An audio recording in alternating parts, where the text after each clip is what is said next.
সকলকে স্বাগতম আমার ৩ নম্বর টিউটোরিয়ালে। তো আজকে ৩ নম্বর টিউটোরিয়ালে আমরা দেখব কিভাবে প্রত্যেকটি পেজের উপরে বা নিচে কিছু কমন লেখা বা পেজ নাম্বার কিভাবে সেট আপ করা যায়।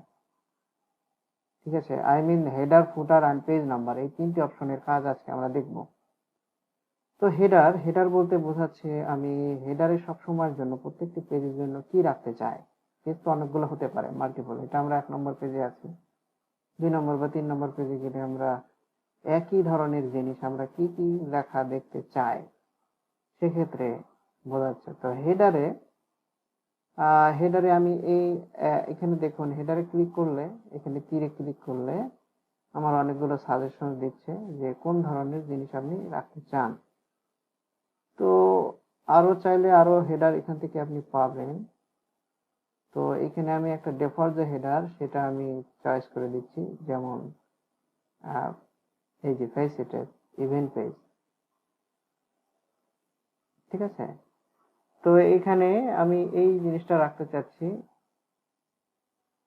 প্রত্যেকটি পেজের জন্য এমন আসবে। আমি এখানে কি রাখতে চাই, এখানে কিন্তু আমার পেজ নাম্বার সেট আপ করা আছে। পেজ নাম্বারটা কোথায় আসে? পেজ নাম্বারটা হচ্ছে এই যে ইনসার্টের এখানে, এই যে পেজ নাম্বার। ঠিক আছে, এই পেজ নাম্বারটা অটোমেটিক এইখানে সেট আপ আছে। তো আমি যেটা করব, এখন আরেকটা পেজ আমি তৈরি করব। ঠিক আছে, ডাবল ক্লিক করলে কিন্তু আবার এটা এনাবেল হয়ে যায়। ঠিক আছে, তো সেক্ষেত্রে এডিট করার সুযোগ থাকে। ক্লোজ হেডার, আমি আবার নর্মাল মোডে আসি। নর্মাল মোডে এসে আমি এখানে নর্মালি বোঝাই, ধরেন ২ নম্বর পেজে আমি এখন আসবো। দেখুন এখানে ২ নম্বর পেজে কিন্তু অটো, এখানে হেডারটা সেট হয়ে গেছে, ও কিন্তু অটো আসবে। ঠিক আছে, ঠিক একইভাবে ৩ নম্বর পেজে দেখুন। তো এটা গেল। আর এই থিমের সাথে যদি আপনি পেজ নাম্বার নাও রাখতে চান তাতেও সমস্যা না। আপনি যদি মনে করেন পেজ নাম্বারটা আলাদা করে আপনি রাখতে চান, তাও সম্ভব।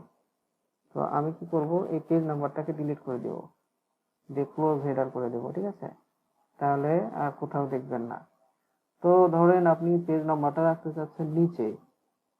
তো নিচে যদি পেজ নাম্বার রাখতে চান তাহলে কি করতে হবে, ইনসার্ট, ঠিক আছে, ইনসার্ট, তারপর কি ফুটারের পার্টে কি করতে হবে, এখানে অনেকগুলো থিম থাকে। তো রাইট সাইডে দেখি কি আছে, তো আমি রাইট সাইডে এটা নির্বাচন করলাম। হ্যাঁ, এবার এইখানে আমি পেজ নাম্বারটা দিয়ে দিই, ইনসার্ট, এই যে page number, bottom of the page. ঠিক আছে, বটম অফ দ্য পেজে যে এখানে এই যে পেজ নাম্বার আপনি কিভাবে রাখতে চান, এইভাবে রাখতে চান নাকি এভাবে রাখতে চান, নাকি এইভাবে রাখতে চান? তো আমি এইভাবে দিলাম। এই যে ফুটারে আমার পেজ নাম্বারটা অটো চলে আসছে, এবং হেডারে কিন্তু আমার সেটা আগেই সেট করা ছিল। তো হেডার এবং ফুটারে আমি পেজ নাম্বার বসিয়ে দিয়েছি। ঠিক আছে, তো এটাই আর কি আজকের টিউটোরিয়াল ছিল। সকলকে ধন্যবাদ। পরবর্তী টিউটোরিয়াল দেখার জন্য আমন্ত্রণ রইল।